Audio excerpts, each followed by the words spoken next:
Welcome to SU Football Weekly. I'm your host, Carl Schoening, joined by Joe Austin, the head coach of your Southwestern University Pirates.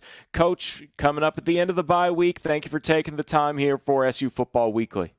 Oh, for sure. Plenty to talk about, even though there wasn't a game.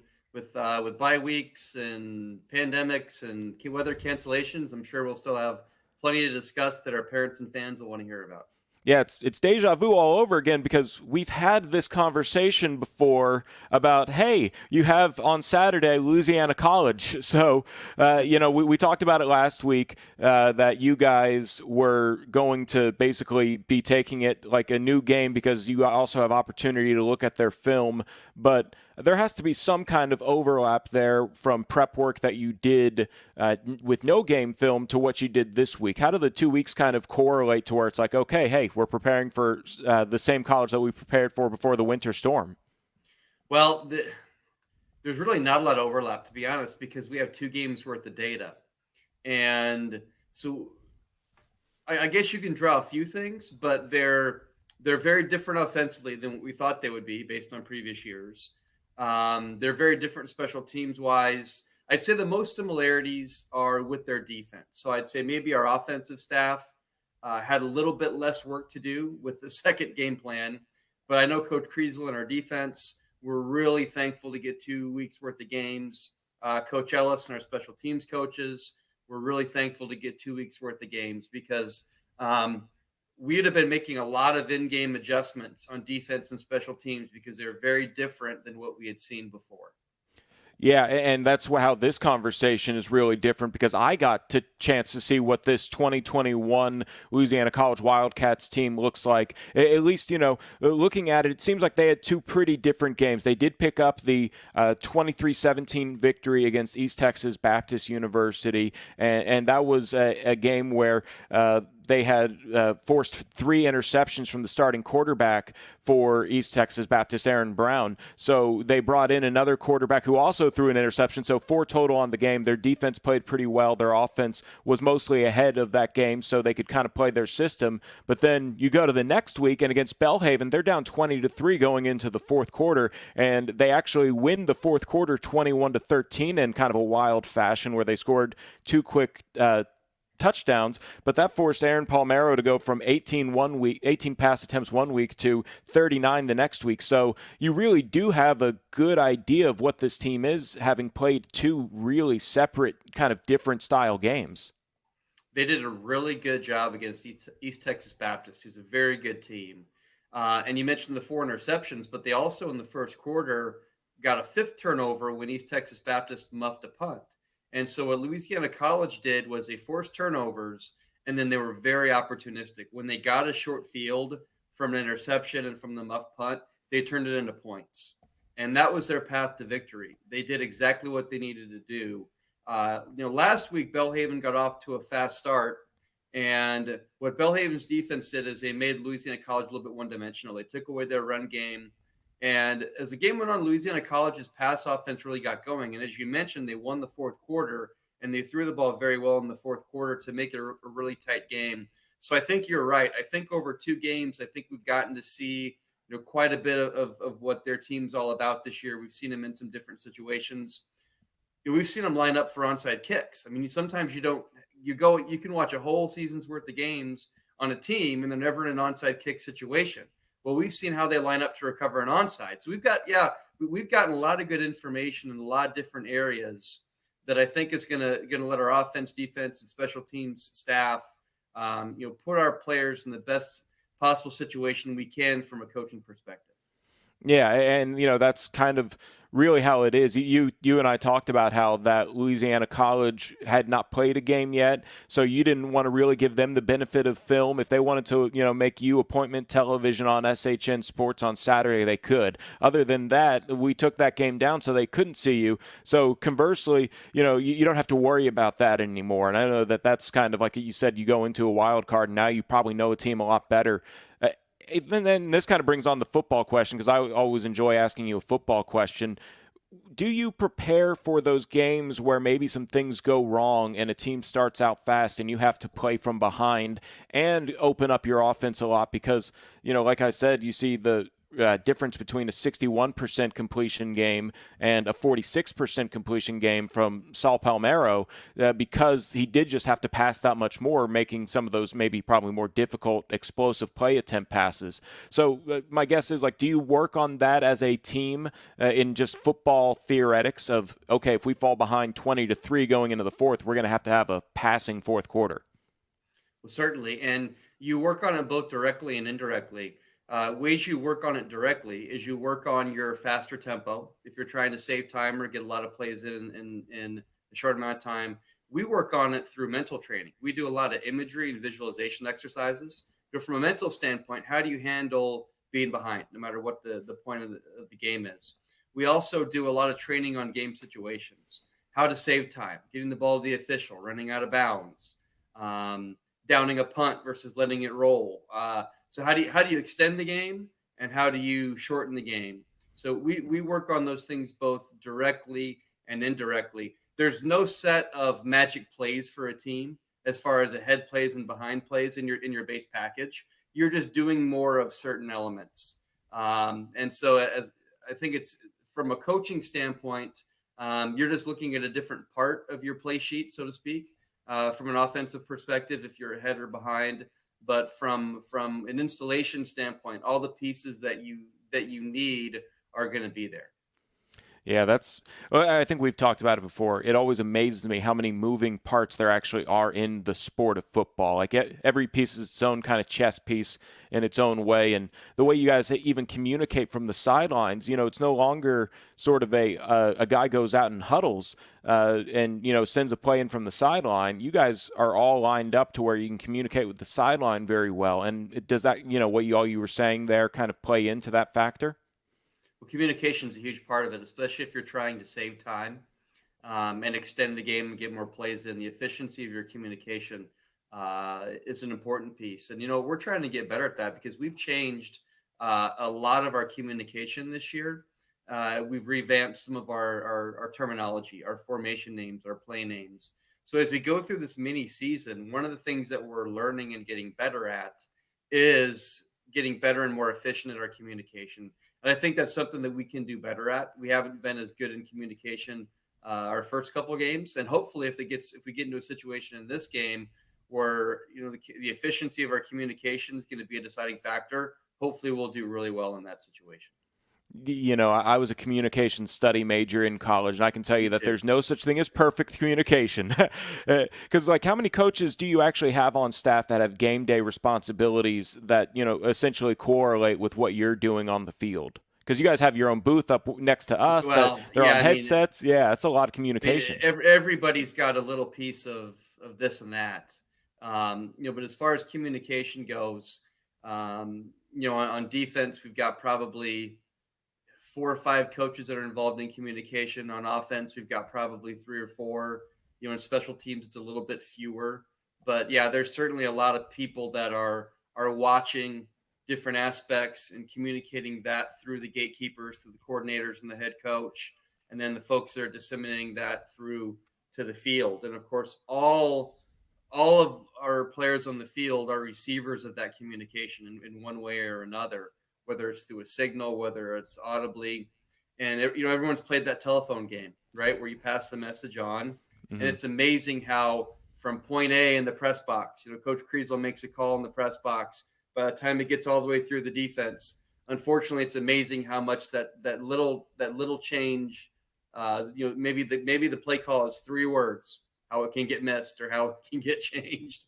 So it takes a lot of practice and a lot of communication for any football team at any level to make sure that their communication systems are accurate and are simple enough that they can be easily replicated from play to play and game to game.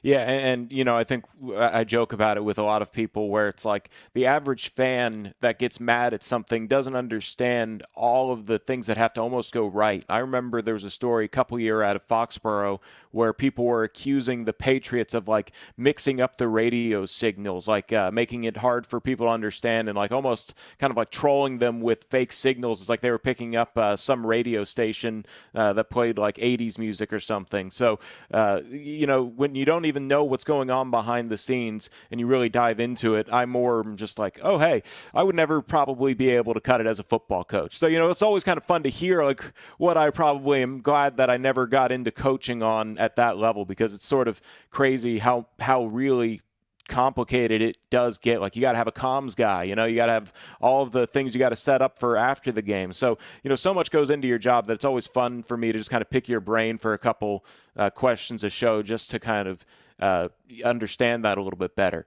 Yeah, yeah. let me take just something that I think probably interesting is, headset communications. You're talking about all the things that can go wrong with that. You're working with FM signals and you're broadcasting from the press box. And I remember back, this is probably 2001 or 2002. I was coaching at Concordia University in St. Paul, Minnesota, and there's several different Concordias. And we went and played a sister school, Concordia, Nebraska. And the headphone company that most people were using at the time would guarantee you that you wouldn't have the same signal because it's unique to your school.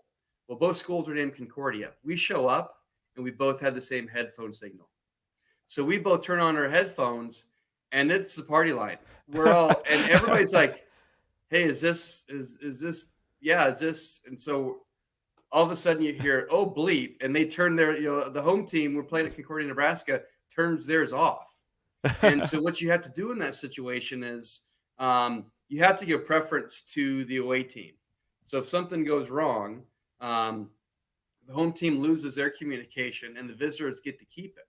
So I think in that game, until they figured out something different, I know they had to start the game without any communications because for whatever fluke of things, both schools having the same name, the headphone company screwed that up. Yeah. They should have been able to tell the difference between Concordia, Nebraska and Concordia, St. Paul and assigned us different frequencies.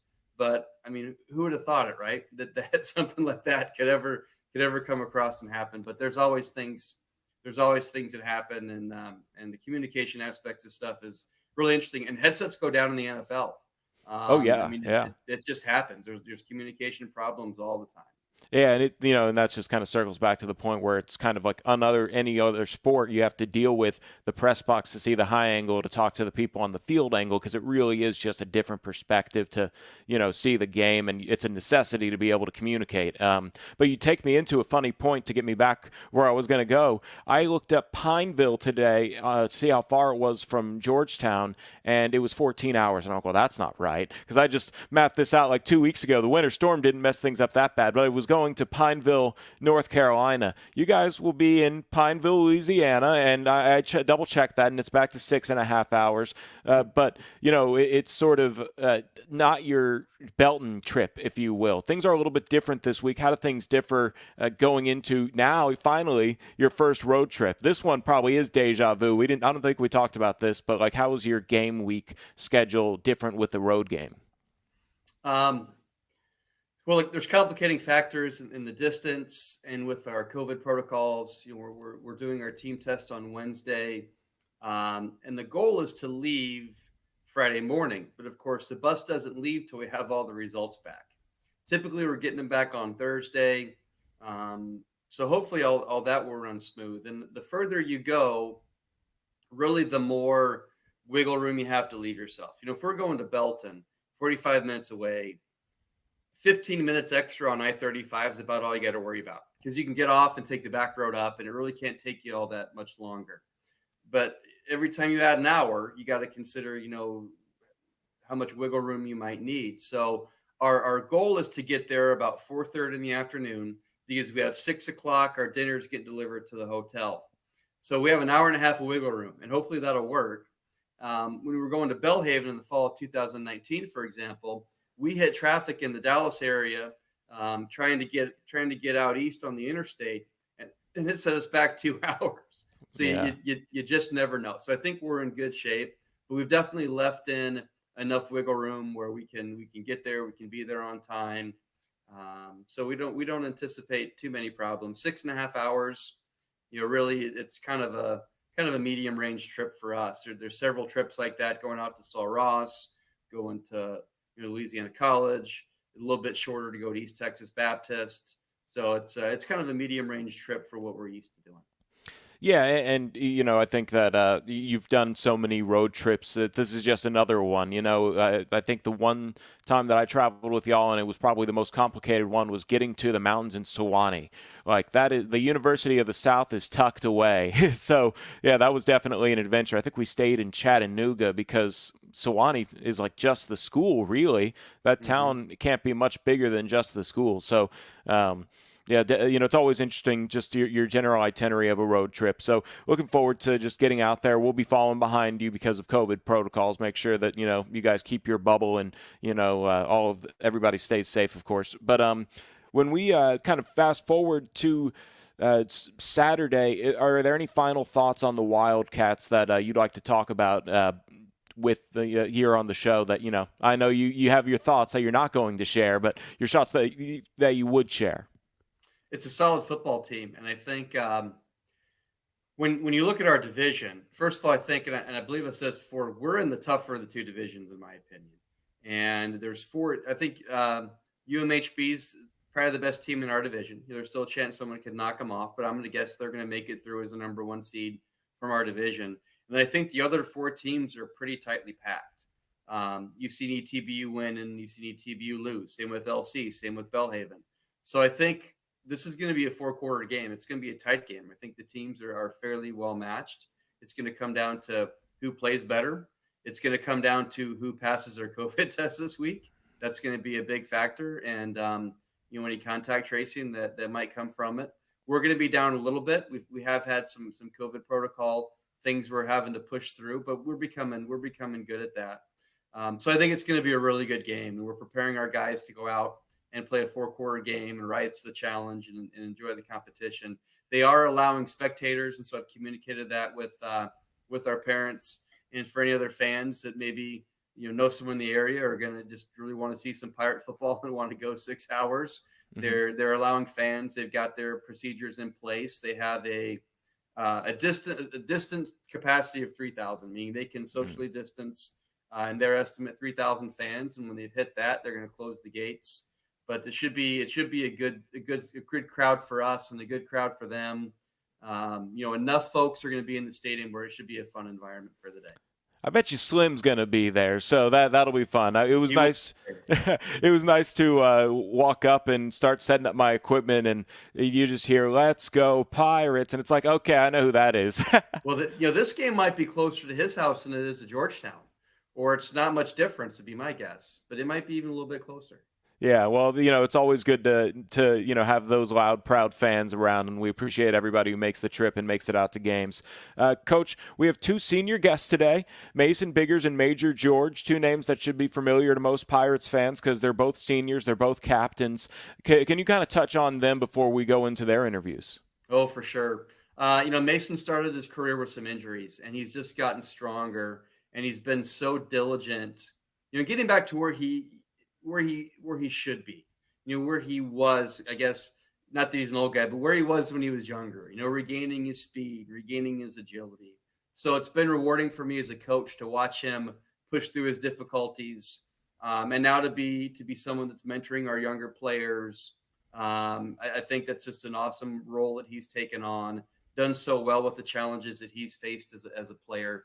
And Major George is a self-made player. He was a 6-man player in high school, so 11-man football was totally new to him when he got to college. And as a freshman, he really wasn't someone that was on the coach's radar as saying he's going to develop into a varsity player for us. But through his hard work and his diligence, he's become a player that is a stalwart on our defense that starts and plays a lot. And it's just such a credit to his hard work and determination. And when I say he wasn't on our radar screen, it's a compliment. I mean, look at what he's achieved from a player that's gone from, I don't know if he can make the 6-man transition to being, a varsity college football player to a guy that is so integral into what we're doing. So guys I respect, guys I know are players of respect. They both had challenges and adversity, and they teach their teammates through the challenges and adversity that they've had to handle. So great role models, really good captains, and I'm sure they're going to give you some really good insights when you talk to them. Awesome. Well, Coach, we appreciate your time. Thanks so much for joining us here on SU Football Weekly. Safe travels to Louisiana College. And when we come back here on SU Football Weekly with Joe Austin, we'll have our guest, Mason Biggers.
SU Football Weekly continues here, and we're now joined by senior wide receiver Mason Biggers, also the offensive team captain. Mason, thank you for joining the show. Oh, thank you, Carl. I'm so glad to be here. Just get to talk to you. So we could start right there. You're an offensive captain. What does that necessarily take on when you become an offensive captain? I think being a captain is really just all about player leadership. You know, a lot of the best teams they have good coaches, but it's really all about the guys in the locker room that can rally the younger guys and maybe some of the guys that might be a little bit older than you to just come together on a common goal to get things done. So I'm excited to be able to kind of be just like a leaning post for the young guys, just to bounce ideas off of, frustrations, anything they need. So, yeah, and as somebody who is now a senior, you understand what that senior leadership can do, being a four-year guy. What's maybe some of the advice that you do give some of these guys that are newer to college? Obviously, this year's a little bit different, but, having to manage a schedule and kind of be on their own and dealing with NCAA football. I think the biggest thing is to not let the small things bother you. You know, when you come in, obviously college football is a huge privilege, and we were all pretty good on our high school team. So it might be a culture shock to come in here and not be the best player anymore. But I think just taking everything in and kind of using it all as a learning experience and not letting things get to you, because growing up, or when I came in, I had a couple issues with just understanding what my role was on the team. So I guess just letting the young guys know that they do play a role and we need them to stick around and be the best Pirates that they can be. Yeah, and I think a lot of establishing what the culture is really does start with you seniors, and we'll discuss that with Joe Austin a little bit later about just kind of what the value of a senior is. But when you maybe talk about how this is your senior year and isn't your senior year, NCAA kind of gave you another year of eligibility if you so wish to play in the fall. Have you thought about that, or is that something like after the season you'll think about? I'm definitely graduating on May 8th. I'm excited to see what a lot of the other guys do. I think we have a good foundation going forward, but I put my time in, so it's my time to ride off into the sunset. Yeah, and that's just sort of the whole unfortunate thing about this, past year. We're coming up on basically a year since it all kind of went down. It cost you your senior fall season, but I'm very happy that we were able to get a senior spring season, which we sit halfway through, and you guys just got done with your bye week. Originally, this would have been the week before the playoff game, but now it's really the halfway point of your season in terms of games played in the regular season, I should say. So, what do you how do you evaluate your team to this point? I think we've had a lot of growing pains, obviously, but it's not just us, right? Everyone in the NCAA has to go through all the COVID testing, social distancing, all that kind of stuff. But I'm really excited at the way that we're kind of attacking each week. I know guys come in with that good mentality, know that we're going to get things done week to week. So I think just taking it, like I said, like a day by day, just small incremental things just to get us better that way. I know it hasn't really gone our way the first couple games, but I'm excited to see what we can do down the stretch. So when you do kind of shift gears from being a student on the football field to being a student at Southwestern University, that's a pretty good school, and a lot comes with that. You're a business major. Can you talk about just life as a student at Southwestern University and how things are going in the classroom? Well, like I said, being my senior year, I have kind of a light course load right now, but just I love the business department. All the professors, they're always down to just help you with anything you need, whether that be school things or just life in general. They're there to just be sounding boards and just they always let you know that they're there to support you as students. So it's really exciting to know that I'm part of that community going forward as an alumni now, but even when I was still a current student, just I love understanding the fact that there's a support group around me, not just my fellow classmates, but the professors too. And do you know what you kind of want to do with that business degree when you graduate? Yeah, so I actually just got admittance into a graduate program at the University of Oregon. So I'm going to be moving there in September. So that's pretty exciting. That's awesome. Wow. Mhm. Yeah. Well, congratulations on that. What's the graduate program going to be like? It's the SPM program, which stands for Sports Product Management. So taking ideas in sports and outdoors wear, whether that be apparel, footwear, tech, and taking that from an idea to a marketable product, just kind of understanding the ins and out and the processes in that. So. Wow, that sounds awesome. And I imagine that's going to be an exciting time. Anything you can kind of share about ideas that you have, or are you just kind of the logistical side of that? I have a lot of ideas, nothing specific. There's some stuff that I can't really talk about that's gonna be happening soon-ish that we might have to run this back and interview in a couple months. But I there's some stuff coming that I'm pretty excited about for SU specifically, not just for my future, but it'll last at SU for a little bit. So I'm excited for that. Awesome. Now, I believe it was you, and if not, we can edit this part out. But you're the guy with the J's, right? You have all Yeah, this sweet creativity with like the footwear and all that mhm, stuff, right? I saw a story yeah. on you. Now that I think about it, I blanked on it coming into this interview, but yeah, you have some pretty cool kicks, and you're sort of I guess apparel already in the industry. Can you talk about that? Mhm. Yeah, just growing up, I don't know. I was just really drawn to shoes. Just my dad grew up working in shoe stores and stuff, and so did I, just in retail. But it's just really all about showing your personal touch and just being unique and standing out in front of other people. And the more I got into the industry, the more I fell in love with it and knew that's what I wanted to do as a passion going forward. So that's super exciting. There's also some stuff back there. I don't know. There's a couple boxes back there. A lot of yeah. Yeah, I see that. That's pretty cool. Yeah, that's awesome. Well, yeah, when we do kind of talk about just the life of a SU student, that's changed a little bit lately. What has it been like for you playing in this kind of COVID area where you do have to limit your social interactions and you're basically working probably harder than ever because it's such a Mhm. different adjustment to the normal lifestyle. How have things kind of changed here in this past year for you as a student athlete, but student and athlete at Mhm. the university? Well, SU is a really tight knit community, so it's really been kind of a complete 180 going back from what it used to be. There used to be just people out and about on campus all the time, meeting new people, just outside, just enjoying life. But now everyone's in their rooms. There might be people here and there walking around, but it's just not as much. So that's a big adjustment. For me personally, I've always been kind of a lone wolf type, so I'm kind of always doing my thing by myself. But it has forced me to kind of understand and kind of reevaluate the type of relationships I have with people, especially because we can't be around each other as much. So when I do have that time and just really understanding and getting to know people better. From an athlete standpoint, we get tested once a week, so that's super interesting. It's just a whole ordeal every time that happens. But I'm really appreciative of everyone just kind of rallying together so we can, not just us, just all SU athletics can have a season. So, do they have y'all doing like the nasal swab test? Mhm. Oh man, those will wake you up, won't they? It's every Wednesday. It's a normal thing for me now.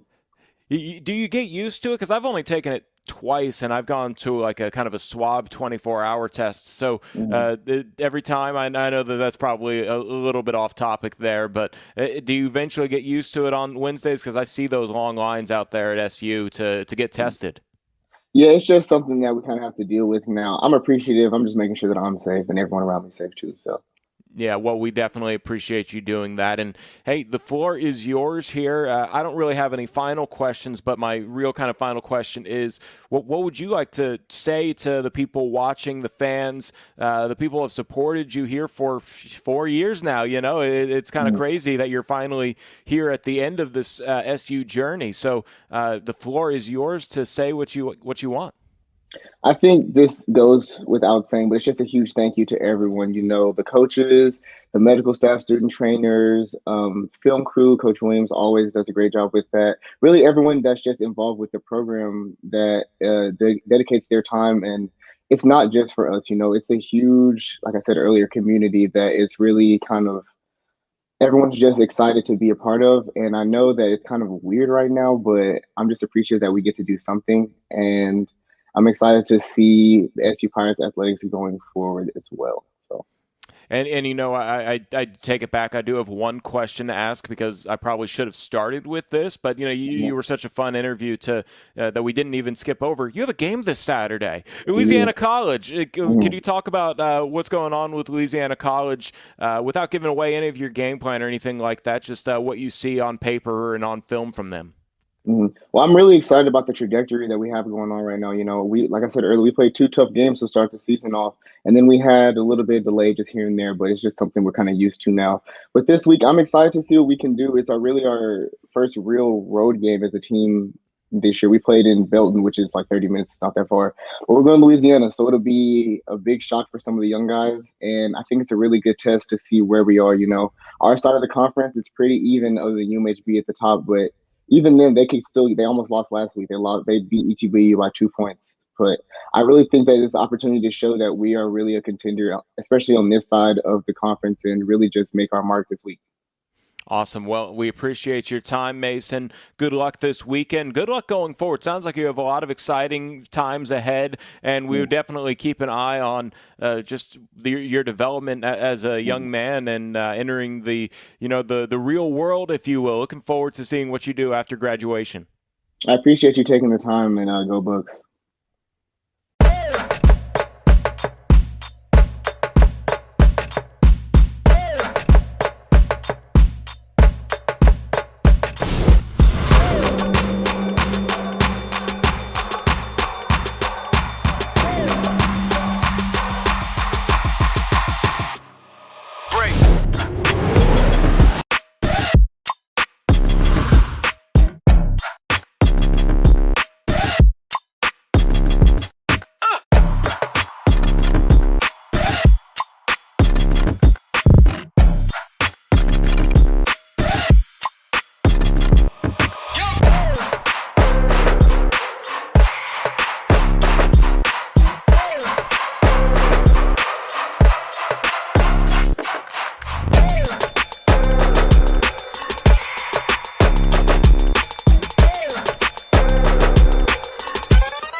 Welcome back to SU Football Weekly with Joe Austin. We're now joined by defensive captain and senior Major George. Major, thanks for taking the time. Hey, no worries. Glad to be here. I kind of want to start with your name. Major is, probably the first, you might be the first major I've ever met that I think, is that your given name? Like, is that your actual name or is that a nickname? No, that's my given name. I think my parents said it was after like Major Applewhite or something like that. My family was big UT fans in the '90s, so I think that's my namesake. So I guess it's a kind of a football name, you know. And here I am forgetting about Major Applewhite. He was a part of my childhood, so he kind of becomes your name. That's kind of funny because yeah, that was oh geez, that was the edge of the 2000s. So that's funny how I hear about that late 90s 2000s quarterback at the University of Texas. So you come from San Marcos. That's your hometown school. But Coach said earlier you were from a six-man. I think it was Hill Country, Texas Hill Country Academy. You went to a six-man high school though, huh? Yeah, so I went to Hill Country Christian School in San Marcos, and I was a part of the I was almost a part of the like inaugural football program there. It was where we're a small private school. I think from kindergarten through 12th grade, we only had about 120 kids, so we wanted to get a football team going there. And,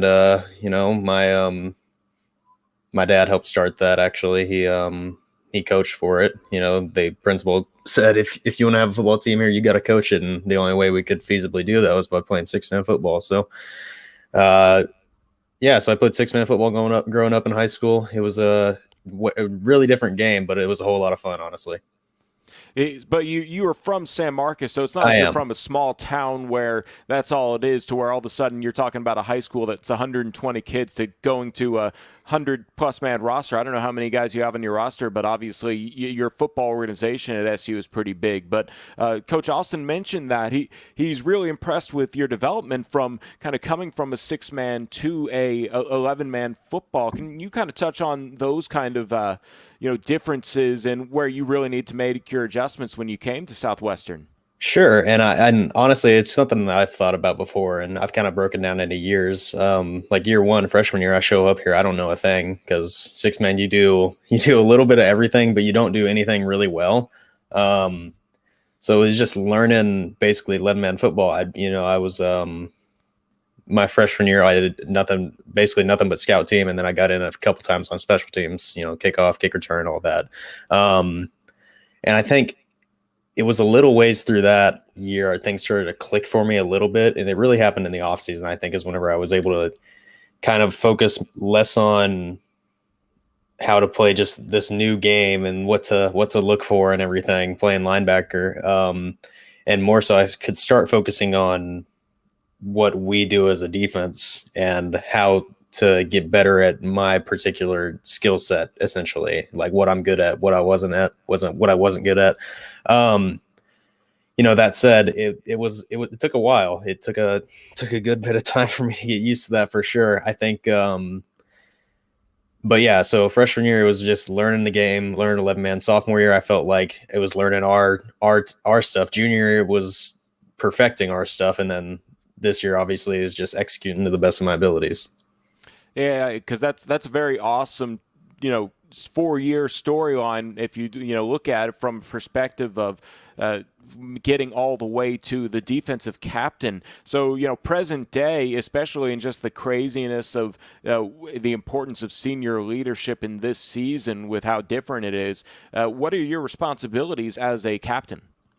Honestly, Coach makes things relatively easy on us. It's not too tough to be a captain, but at the same time, a lot of what I do and my fellow captains do is just making sure that people are obviously doing the captain stuff, where we're just making sure people are showing up to everything, making sure everybody's informed on what's going on with all the COVID and everything that we've had to do. We've had a bunch of like schedule changes that we have to work on pretty much constantly, week in, week out. So it's our job to kind of communicate those to everybody else on the team.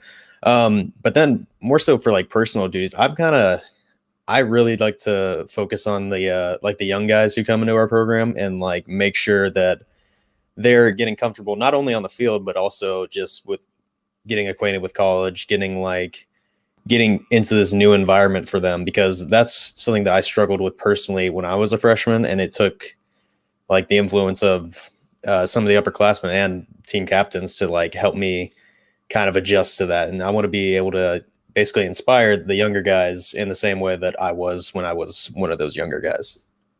And yeah, I think that that's kind of the best way to approach it, because now that you're a senior, there probably are those classic senior versus freshman moments where you're like, yeah, I was a freshman once. And you don't have to tell any of those stories, but I'm sure they come up, right? Oh, for sure. For sure.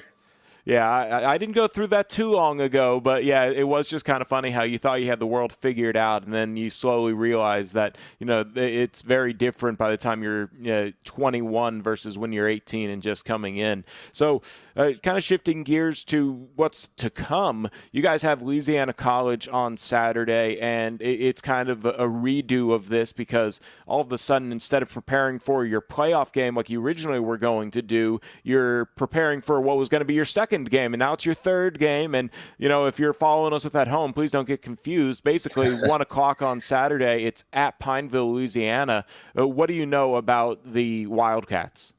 I mean, they're a solid team. Like their offense is solid. They've kind of changed what they do. We're looking to expect a lot of running game with some quick pass stuff. And from a game plan perspective, like that's stuff that in the years past they weren't really doing too much. They're going to try to kind of run the ball on us, but so we're preparing for that.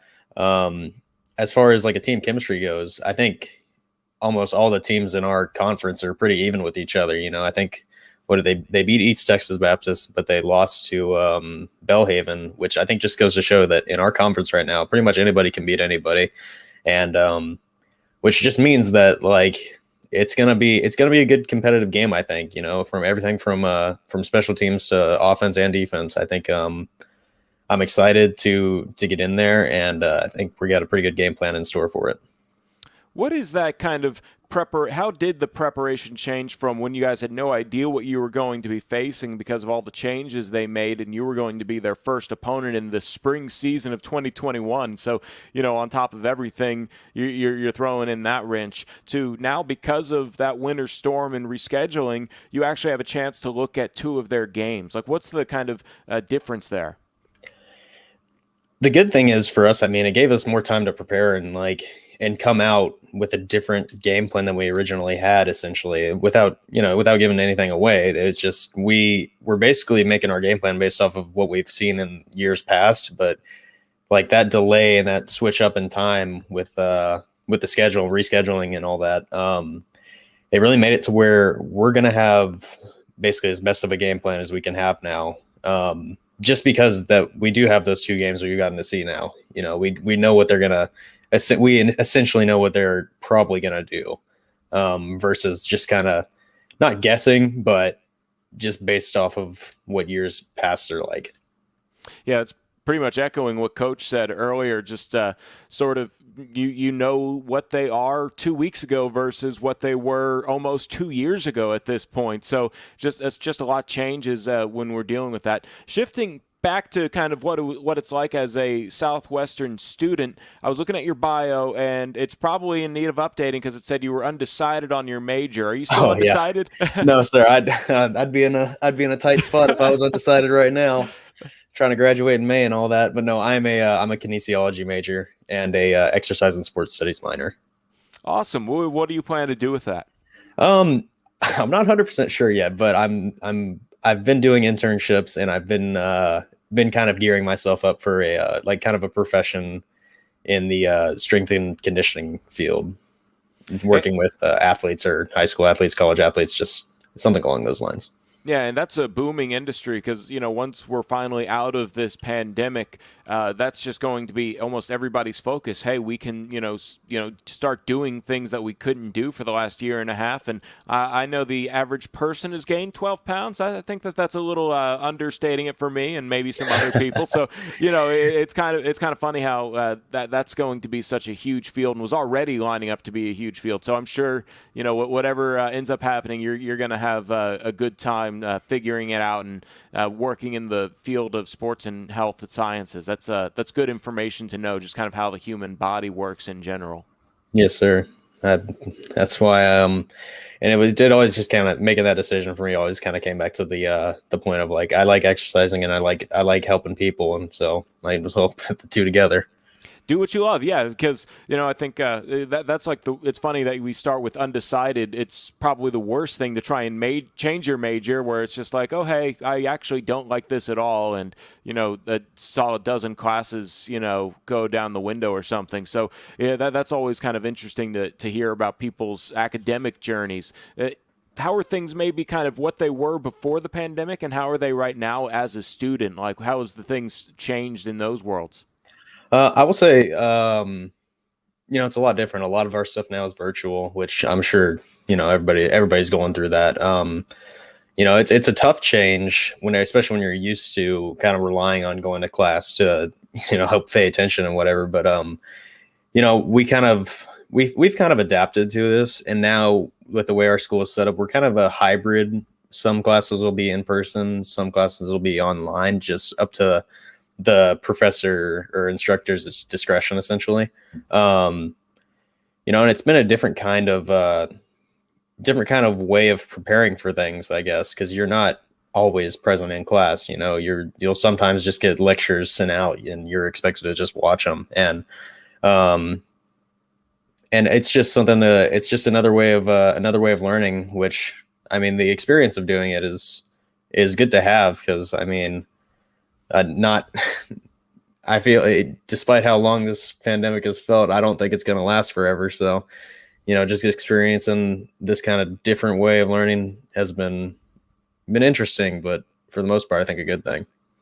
And final question is basically just, you have the floor. What would you like to say to everybody watching, all the fans? This is your senior year, so you've probably developed a lot of relationships off the field with the people that support you. So, to anybody that might be watching, what including your parents, of course, family, friends, all that, what would you say?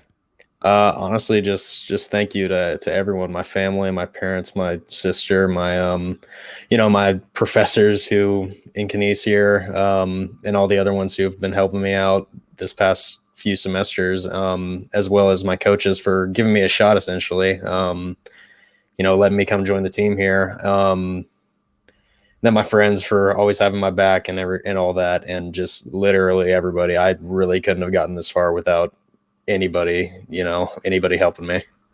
Yeah. Well, thank you so much for taking the time, Major. It was a joy talking to you. I enjoyed talking to Mason Biggers right before you. Coach Austin started off the show, but he's not going to come back. We're just going to wrap it up here. So thank you for taking the time, and appreciate you working us into your busy schedule. Oh, for sure. Thanks for having me again.